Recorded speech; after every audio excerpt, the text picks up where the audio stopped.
नमस्कार, स्वागत है आप सबका मोटिवेशन इज माय मोटो में और मैं हूं प्रगति विश्वा। क्या आप भी अपने काम को अक्सर कल पे टालते हैं और आपको अपने काम को करने में अक्सर बहुत ज़्यादा आलस आता है?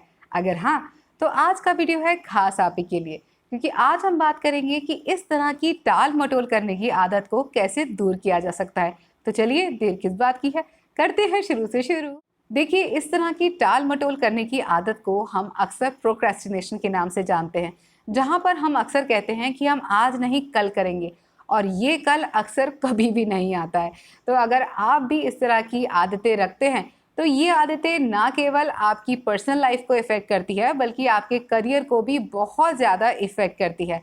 तो आज हम जानने वाले हैं कि इस तरह की अगर आदतें आपके अंदर हैं तो इन्हें हम कैसे दूर कर सकते हैं।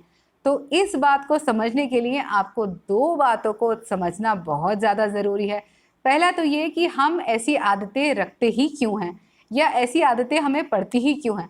तो हम बात करेंगे कॉज के बारे में, और अगर ये आदतें पड़ जाएं तो इन्हें कैसे दूर कर सकते हैं, यानी कि क्योर के बारे में। तो चलिए एक एक करके डिस्कस कर लेते हैं। तो सबसे पहले बात करते हैं हम कॉज की, यानी कि कारण की। तो देखिए, मेरा पर्सनली मानना है कि मैक्सिमम लोग अपनी लाइफ में टाल मटोल सिर्फ और सिर्फ इसलिए करते हैं क्योंकि वो लाइफ में प्रायोरिटाइजेशन नहीं कर पाते। वो ये जान ही नहीं पाते कि उनकी लाइफ में क्या चीज़ें इंपॉर्टेंट हैं और क्या चीज़ें अनइम्पॉर्टेंट हैं। फॉर एग्जाम्पल, अगर एक स्टूडेंट है तो उस स्टूडेंट का काम क्या है? सिर्फ और सिर्फ पढ़ाई करना।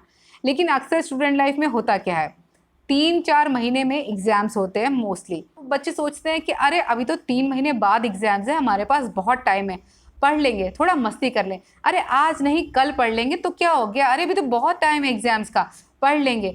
तो ऐसा करते करते क्या होता है कि आपका डे बाय डे निकलता जाता है और आपको पता ही नहीं चलता कि वो 3 महीने का टाइम, वो 4 महीने का टाइम कब ख़त्म हो गया, कब आपके सर पर डेडलाइन आ गई, कब आपके सर पर एग्ज़ाम की तलवार लटकने लग गई।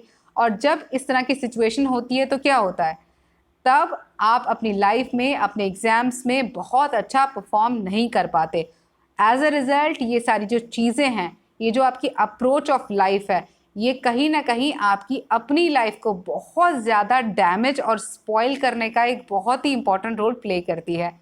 सो माई पॉइंट इज़ कि आप टाल मटोल सिर्फ और सिर्फ इसलिए करते हैं क्योंकि आपकी लाइफ में आपकी प्रायोरिटी आपकी पढ़ाई थी ही नहीं। लेकिन जब भी कोई डू और डाई वाली सिचुएशन आती है तब आप क्या करते हैं? आप अपना खाना पीना, सोना, फ़ोन सब कुछ साइड में रख के उसी एक पर्टिकुलर काम में फोकस करते हैं, क्योंकि आपको पता होता है कि अगर ये काम ठीक से नहीं हुआ तो आप ख़त्म हैं, यू आर एब्सोल्युटली फिनिश्ड। तो आप पूरे कंसंट्रेशन के साथ अपने उस काम को पूरा करते हैं। उस वक्त वो काम आपकी टॉप प्रायोरिटी में होता है। So first and foremost thing जो आपको अपने दिमाग में क्लियर रखनी है वो ये है कि आपकी टॉप प्रायोरिटीज़ में क्या क्या चीज़ें आती हैं। यानी कि आपको ये समझना है कि क्या चीज़ें आपकी लाइफ में बहुत ज़्यादा इम्पॉर्टेंट हैं और क्या चीज़ें ऐसी हैं जो बहुत ज़्यादा इम्पॉर्टेंट नहीं हैं। जो चीज़ें बहुत इम्पॉर्टेंट हैं उन्हें आप टॉप प्रायोरिटीज़ में रखिए। जो चीज़ें कम इम्पॉर्टेंट हैं उन्हें अपनी सेकेंडरी और अपनी टर्शरी या फिर अपनी लीस्ट प्रायोरिटीज़ में आप रख सकते हैं। अगेन आई वुड से कि एक स्टूडेंट का एग्जांपल देती हूँ मैं आपको, कि अगर आप एक स्टूडेंट हैं तो आपकी टॉप प्रायोरिटी में आपकी पढ़ाई होनी चाहिए। आपकी पढ़ाई से रिलेटेड एक्टिविटीज़ होनी चाहिए, चाहे फिर आपका असाइनमेंट हो, आपके प्रोजेक्ट्स हों, आपके एग्ज़ाम्स हों, या फिर आपकी कॉलेज की कोई कल्चरल एक्टिविटी ही क्यों ना हो। तो पढ़ाई और पढ़ाई से रिलेटेड चीज़ें ही आपकी टॉप प्रायोरिटी का हिस्सा होनी चाहिए। इसके बाद अगर आप नेक्स्ट प्रायोरिटी में देखें तो नेक्स्ट प्रायोरिटी में आप अपने फ्रेंड्स के साथ घूमना फिरना, पार्टी मौज मस्ती, इन चीज़ों को रख सकते हैं। लेकिन अक्सर क्या होता है कि लोग अपनी टॉप प्रायोरिटी में घूमना फिरना और पार्टी मौज मस्ती को रखते हैं और फर्स्ट प्रायोरिटी की जगह हमेशा सेकंड प्रायोरिटी ले लेती है। और नतीजा क्या होता है कि आपकी पढ़ाई का टाइम बहुत ही ख़राब निकलता है। एज अ रिज़ल्ट लाइफ में अक्सर लोग अपनी पढ़ाई से फ़ायदा नहीं ले पाते। तो अगेन आई वुड से कि अपनी लाइफ की जो टॉप प्रायोरिटीज़ हैं उनको बहुत ही क्लियरली डिफाइन कीजिए।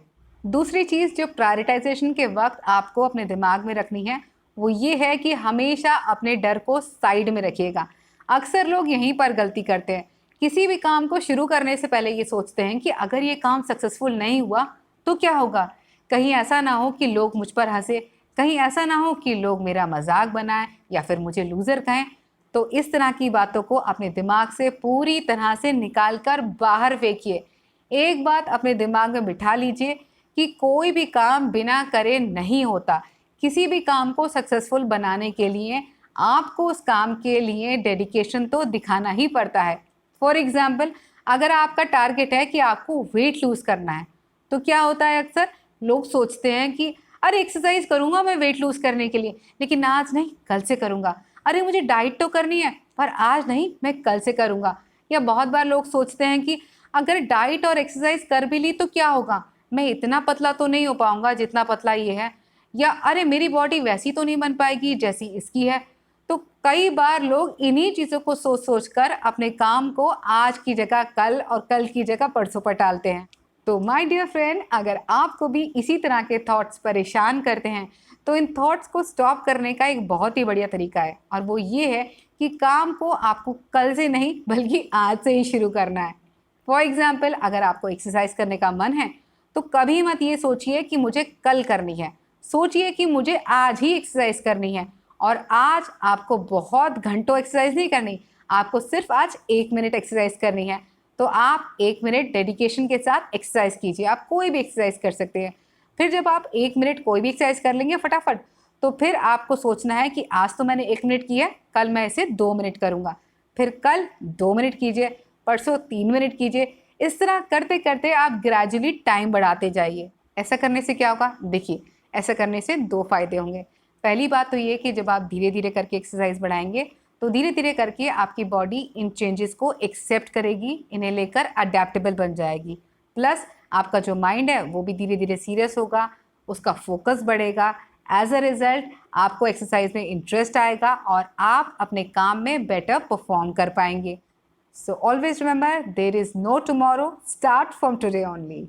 एक चीज़ मैं आपको अपने पर्सनल एक्सपीरियंस से कहूँगी कि अगर आपका लाइफ में प्रायोरिटाइजेशन करेक्ट है तो आपको प्रोक्रास्टिनेशन या फिर टाल मटोल जैसी चीज़ें इफेक्ट ही नहीं करती हैं। प्लस जब आप किसी भी चीज़ में कंसिस्टेंट होते हैं तब आप उस चीज़ में बेटर परफॉर्म करते हैं, और जब आप बेटर परफॉर्म करते हैं तो आप हमेशा सेल्फ मोटिवेटेड रहते हैं किसी भी काम को और बेहतर करने के लिए। इसके अलावा एक चीज़ और कहूँगी कि कभी भी अपनी लाइफ को दूसरों की लाइफ से कंपेयर करने की गलती बिल्कुल मत कीजिएगा।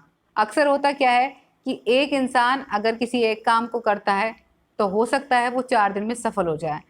आप 2 काम करते हैं, 8 दिन तक करते हैं, लेकिन आप उस काम में कहीं भी नज़र नहीं आते हैं, आपको कोई सफलता नहीं मिलती है। तो ऐसे में आप बहुत ही निराश हो जाते हैं, आप उस काम को गिव अप कर देते हैं, छोड़ देते हैं।